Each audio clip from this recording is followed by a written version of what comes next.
আসসালামু আলাইকুম, সবাইকে স্বাগত। আইসিটি বিষয়ের আমরা যখন এই বুলিয়ান অ্যালজেব্রার সরলীকরণ করি, সেক্ষেত্রে যদি বলা থাকে এইটা সমান এইটা প্রমাণ করতে হবে, তাহলে আমরা বাম দিকে সরল করে এ প্লাস বি উত্তর হবে লাস্টে।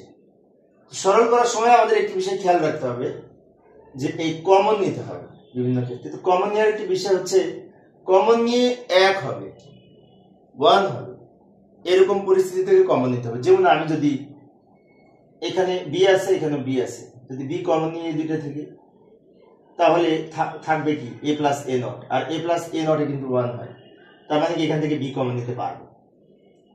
তো নেই, বি যদি কমন নিই তাহলে থাকে এ প্লাস এ নট থাকে, এ প্লাস এ নট সমান কিন্তু 1 হয়, আর প্লাস এ বি আমরা এখানে রেখে দিলাম বি, আর এটার মান কিন্তু 1 প্লাস এখানে এটা রেখে দিলাম। এখন বি কে 1 দ্বারা গুণ করলে B plus A B naught, উত্তর B plus A B naught হচ্ছে। এইটা তো হলো না, তাই না? এটা হবে কিভাবে? আরেকটি বিষয়, এইটার আমরা একটি বিভাজন উপপাদ্য অনুযায়ী এটাকে আমরা আবার বিন্যাস করতে পারি। যেমন এ প্লাস বি সি, এটা সূত্র হচ্ছে এ প্লাস বি ইন্টু এ প্লাস সি, অর্থাৎ এটা যদি এ ধরি, এটা যদি বি ধরি, এটা সি ধরি, তাহলে কিন্তু এ প্লাস বি সি হচ্ছে।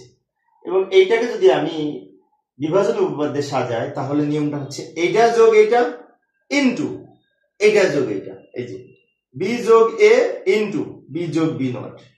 তাহলে কিন্তু এই যে লক্ষ্য করি বি প্লাস বি নটে কিন্তু 1 হচ্ছে, এ প্লাস এ নটে 1, অনুরূপ ভাবে এই বি প্লাস বি নটেও 1।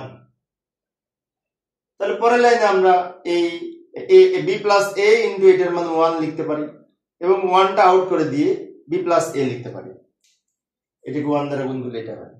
এখন আমরা পেলাম বি প্লাস এ, উত্তর তো আছে এ plus B. B plus A R A plus B এক কথা, আমরা এটাকে ইচ্ছে করলে এ প্লাস বি লিখতে পারি, তার মানে এটা প্রমাণ হয়েছে।